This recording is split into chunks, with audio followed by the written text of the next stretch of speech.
My parents told me there wouldn't be enough space for me at the annual family retreat.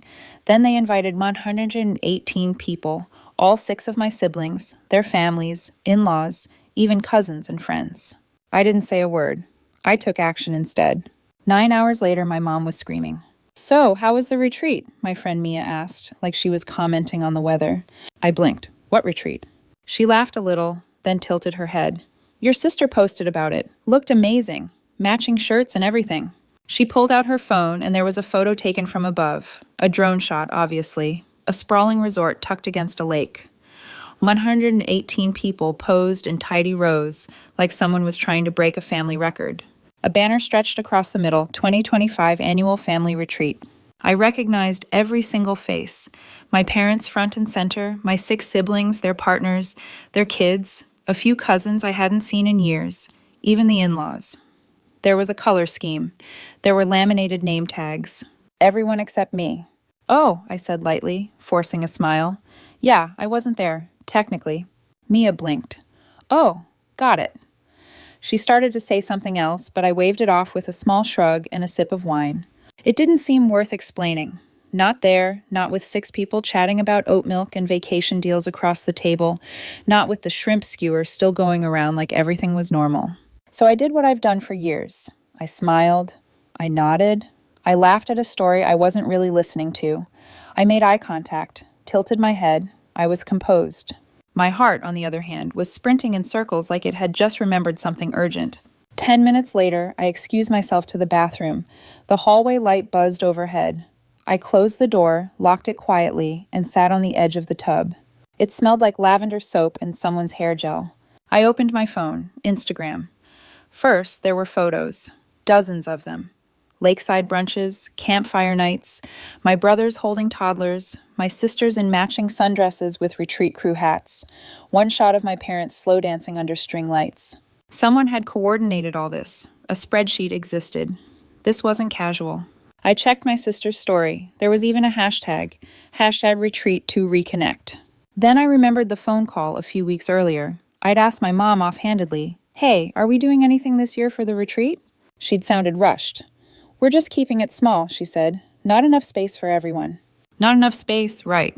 I hadn't thought much of it at the time. She said it so breezily, and I've been trained in that quiet middle child way not to push, not to take up space. So I didn't ask follow-up questions. I didn't ask for dates. I didn't ask who is going. I just assumed I'd hear if something was happening. I kept scrolling. 118 people. A group photo where my absence stood out like a missing tooth. And the stupidest part was, this wasn't even new. When I was 10, there was a cousin's birthday party that got too full for me. When I was 15, I found out the family went to a lake house weekend. My name wasn't on the group message, and once I remember helping pack favor bags for one of these retreats. I ironed the stupid t-shirts. And yet here I was, still surprised, still hoping, I guess. The tears came fast, quiet, controlled. I didn't sob. That would have felt too theatrical. No, these were the kind of tears that slip out before you even realize they've started. Not loud enough to hear, just enough to sting. There was a knock on the bathroom door. "You okay?" Mia's voice. I cleared my throat. "Yeah, stomach thing. Be right out." She paused. "Want me to get you anything?" "No, I'm good, thanks." I didn't move for another minute. Then I stood, washed my face, and tried to repair the damage. My mascara had smudged just slightly. I wiped under my eyes with a piece of toilet paper that shredded immediately and laughed a little at myself. In the mirror, I didn't look angry or sad, just blank. I pulled my shoulders back, gave myself a practiced smile, not warm, not fake, just enough to pass. And then I stepped back out into the hallway like I hadn't just had my stomach drop through the floor. The dinner party was still in full swing. Someone was laughing. Someone was opening a bottle of wine. Someone was explaining the best way to roast cauliflower. I sat back down, accepted dessert, smiled, played normal. Nobody noticed. But something had shifted, something deep. I didn't need to explain what they did. I didn't even need to ask why. I didn't know it at the time, but I was 24 hours away from doing something that would change everything. I used to think loneliness was something that happened when you had no one. Turns out it's much worse when you're surrounded by people, family even, and still feel like an uninvited guest in your own life. I'm number 4 out of 7. That's not middle child, that's median. That's we forgot she was in the car territory. Which, by the way, did happen once. They remembered before leaving the parking lot, so I guess it doesn't count. My family is big, loud, and musical, like some chaotic Von Trapp reboot, minus the Nazis, but still kind of oppressive. Everyone sings. Some play instruments. 2 have made careers in music. Family dinners came with harmonies. Talent shows were mandatory. Group performances were recorded and uploaded to YouTube. I'm tone deaf. I didn't know that for a while. Thought I was normal. I sang in the shower, hummed along in the car. Then, one day, around age 7, I joined in during a birthday chorus, and my older sister winced like I'd stabbed her with a flute. "Clara, please," she said, "you're flattening everything." I didn't know what that meant, but the laughter told me enough. It became a running gag. Clara the noise polluter, Clara the vibe killer. At one point, my brother made a chart ranking all 7 siblings by musical ability. I wasn't on it. The caption said, "Some things can't be measured." I used to try and be funny. I thought that was the one other thing I could maybe do. But my jokes always landed flat. Dry humor doesn't hit well in a room full of people who think slapstick is the pinnacle of sophistication. They coined a term, Clara joke, meant a joke no one laughs at. They even used it on each other. That was such a Clara joke, they'd groan, even when I wasn't in the room. One time I asked my mom if she thought I was funny. She smiled like I'd asked if I had wings. "You're clever," she said, "but you're not exactly entertaining." I stopped trying after that. At school, I'd test out my humor with friends, but always pulled back, afraid of the silence. I learned to be quiet, helpful, pleasant. That worked better. Years later, I started writing things down. Funny thoughts mostly, bits of awkwardness turned into sketches, observations that made me laugh. I still didn't think of myself as a funny person, just someone trying to figure out why nothing ever felt quite right. Then one day, I tried performing them. Nothing major. Local open mic night, tiny venue, bad lighting, a mic that crackled if you breathed wrong. But the crowd laughed, not politely, not pity laughed, actual surprise laughter. I got addicted immediately. It took months before I told anyone in my family. I'd been performing semi-regularly at that point. Nothing viral, nothing major, but real people, real laughs, real sets. It felt like something. I still remember the day I mentioned it. We were sitting around after dinner, my dad retelling some story for the 3rd time, and everyone playing their usual roles. I cleared my throat. "So, I've been doing some comedy." They blinked at me. "Like performing?" my younger sister asked, smirking. "Yeah, stand-up. A little club downtown."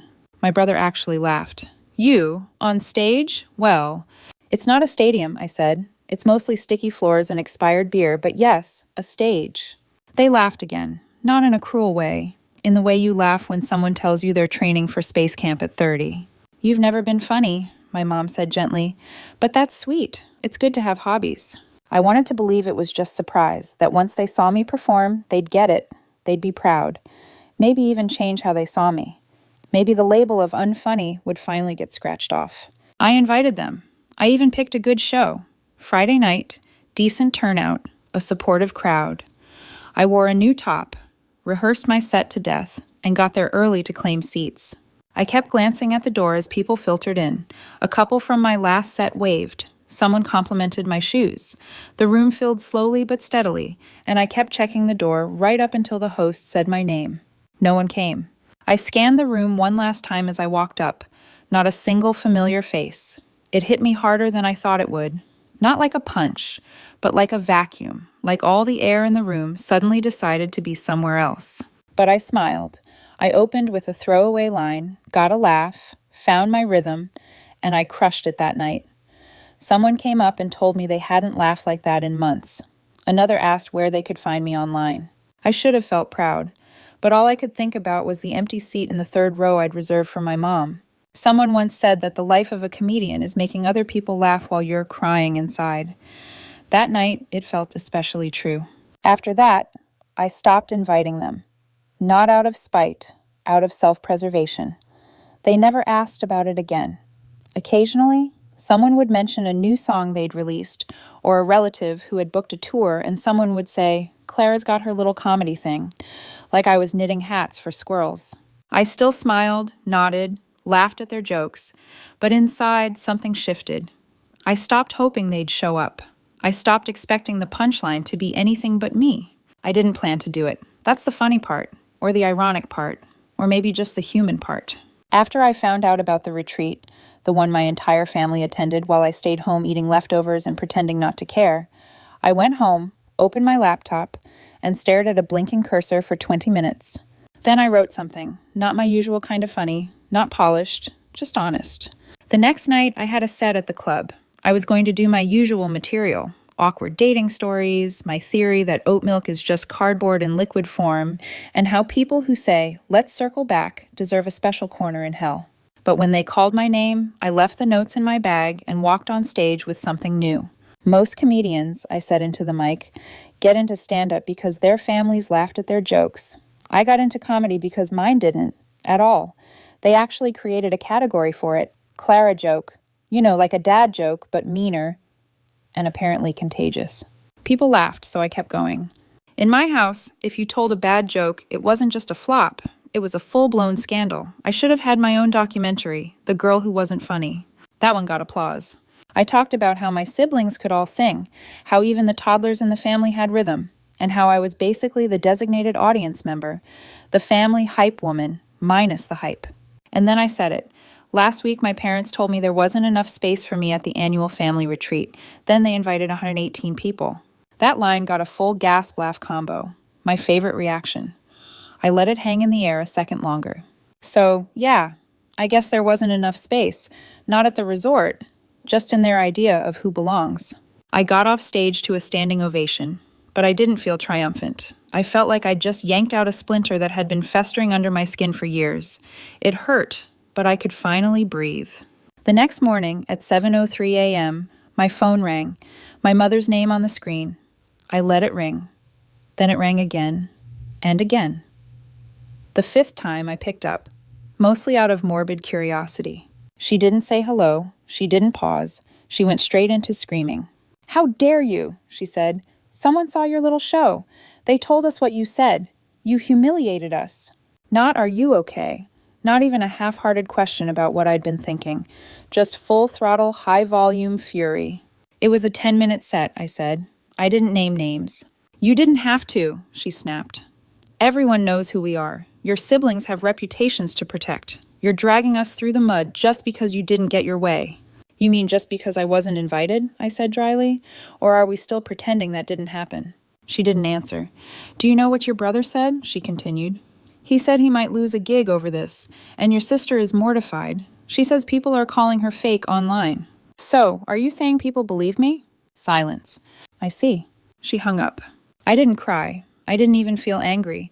I felt something colder than that, like I'd just been told for the 100th time that their image was more important than me. By lunchtime, the group messages started blowing up. My sister sent a novel-length rant about how she'd always supported me, which was hilarious, considering she once told a boyfriend I was too emotionally flat to be funny. My brother sent me a voice memo that sounded like a press release wrapped in passive aggression. "I think it's really toxic that you're bringing family stuff into your brand. You've always struggled with boundaries, right?" Boundaries like the one that said I shouldn't come to a retreat with 118 people because I took up too much space.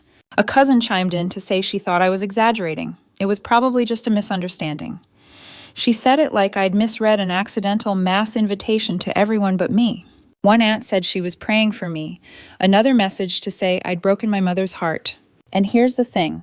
Part of me wanted to explain, to clarify, to say, hey, I wasn't trying to hurt anyone. I was just trying to finally tell the truth. But the truth is, they weren't asking for clarification. They were asking me to shut up, to play the quiet middle child who takes the hit and keeps the peace. And I was tired. That night, I filmed a video. It wasn't a stand-up set. It wasn't a sketch. It was just me, sitting on my couch in a hoodie, holding a mug I wasn't drinking from. "Hi," I said. "So, I guess some of you have seen my latest set, and apparently it upsets some people." I paused, took a breath. Here's the thing. If your family tells you your jokes aren't funny for 20 years, and then one night hundreds of strangers laugh until they cry, you're allowed to talk about it. You're allowed to heal however you need to. I didn't get loud. I didn't name anyone. I didn't need to. I just told the truth. I used to think I was the least funny person in the world because my family said so, and then I stepped on stage and people laughed. At me, with me, for me, and I realized I wasn't unfunny. I just wasn't their kind of funny, and maybe that's okay. I looked into the camera. Also, I added, if you throw a 118-person retreat and say there's no space for your daughter, maybe don't act shocked when she talks about it. I posted it, closed my laptop, and for the first time in a long time, I didn't feel like I needed to brace for someone else's reaction. I just sat there and waited. The video didn't just land, it detonated. I posted it at midnight and figured it might get a few thousand views, maybe even go a little viral. I underestimated people's appetite for dry, unflinching honesty delivered in a hoodie. By noon, it had over 300,000 views. By 6 p.m., I was trending under the hashtag #ClaraSaidIt. By the next morning, it hit 500,000. And by the time I opened my front door to grab coffee, there they were, my parents, 2 of my siblings, standing on my porch like I was the final boss in a video game they never bothered to level up for. You need to take it down, my dad said without a hello. He was red-faced. My mom was tight-lipped and visibly vibrating. My brother, let's call him Chad, because of course it's Chad, stood with his arms crossed like he was posing for a disciplinary poster. You've humiliated this family, my mother said. You made us a joke. I didn't make you a joke, I said, calm as a grave. You did. I just put it in a punchline. Chad stepped forward. You can't just post things like that without consequences. It's defamatory. You didn't seem to mind when I invited you to my shows and nobody showed up, I replied. Now suddenly, you're subscribers? We came here to reason with you, my dad said, glancing toward the neighbor's yard. Can we come in? No, I said, flat. And just a heads up, if you start yelling, I will film you and I'll post it. They blinked like I'd slapped them. You're threatening your own family? My mom gasped. No, I said. I'm protecting myself from the same people who cut me out of a 118-person retreat and then got mad when I mentioned it on stage. Chad muttered something under his breath. I raised my phone and opened the camera. They backed off like I'd brandished a weapon. Bye now, I said, and shut the door. They stood there for a few more seconds. I watched from the peephole. My mom looked like she wanted to scream. My dad looked like he wanted to disappear. And Chad looked like he wanted to sue someone. Which turned out to be prophetic because 3 days later, I got a legal letter. Well, legal-ish. Typed in Times New Roman, with weird spacing and more typos than a phishing scam. Sent via email with the subject line, Urgent Family Concern. It was from Chad. Apparently, he decided to draft a cease and desist letter demanding I take the video down immediately or face legal repercussions for defamation is deformation. I didn't even know whether to be insulted or impressed. To be clear, Chad does have a law degree, but it's in international trade law, and he currently works in corporate compliance for a shipping company. The most aggressive thing he's ever sued is probably a broken office chair. I didn't respond to the letter. I made a video instead. I didn't name him. I didn't show the actual document. I just read a totally fictional cease and desist letter with comical typos and added dramatic music for flair. I've been asked to remove my video, I said in the voiceover, because apparently, pointing out that I wasn't invited to my own family's retreat is now a federal crime.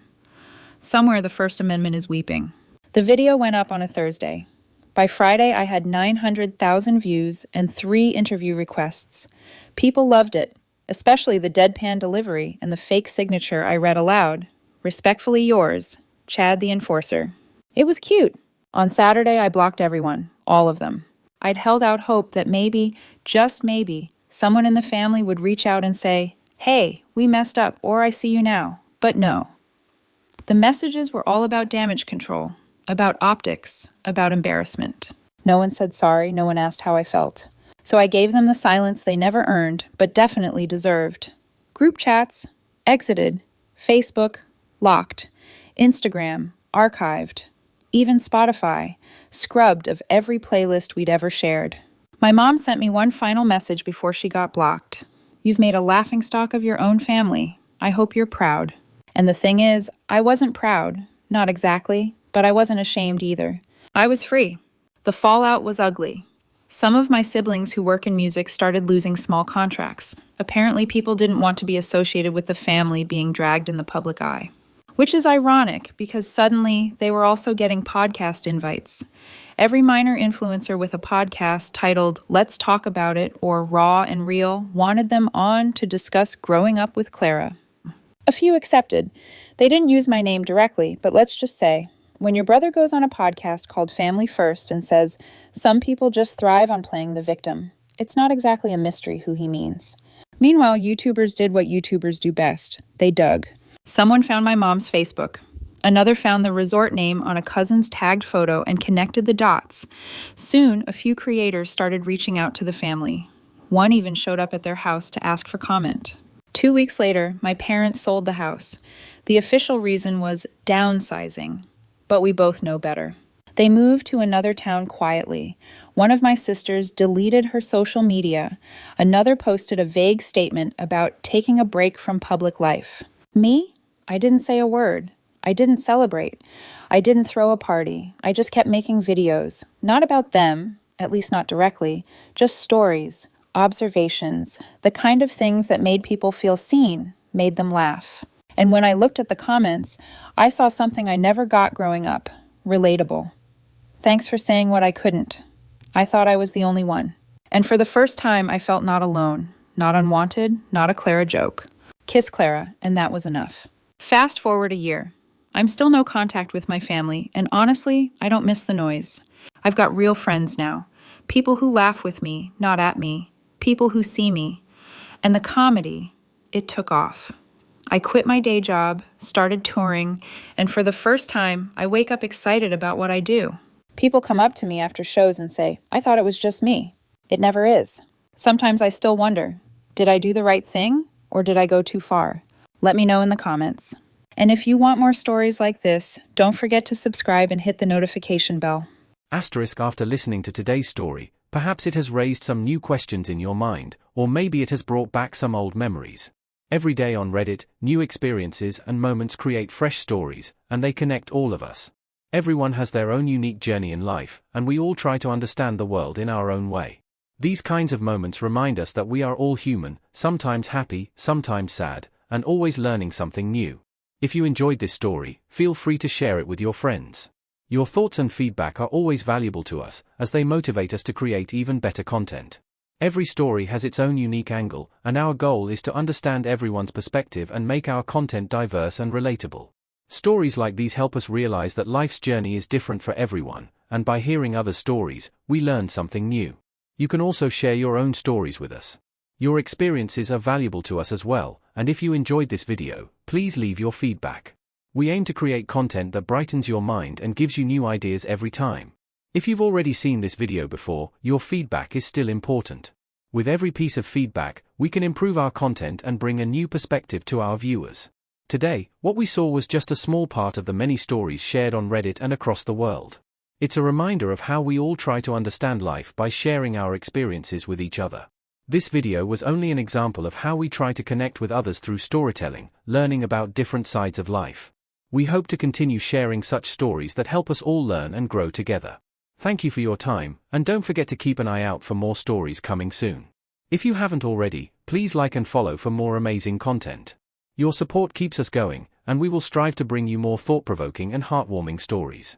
Until next time, take care and stay curious. Asterisk.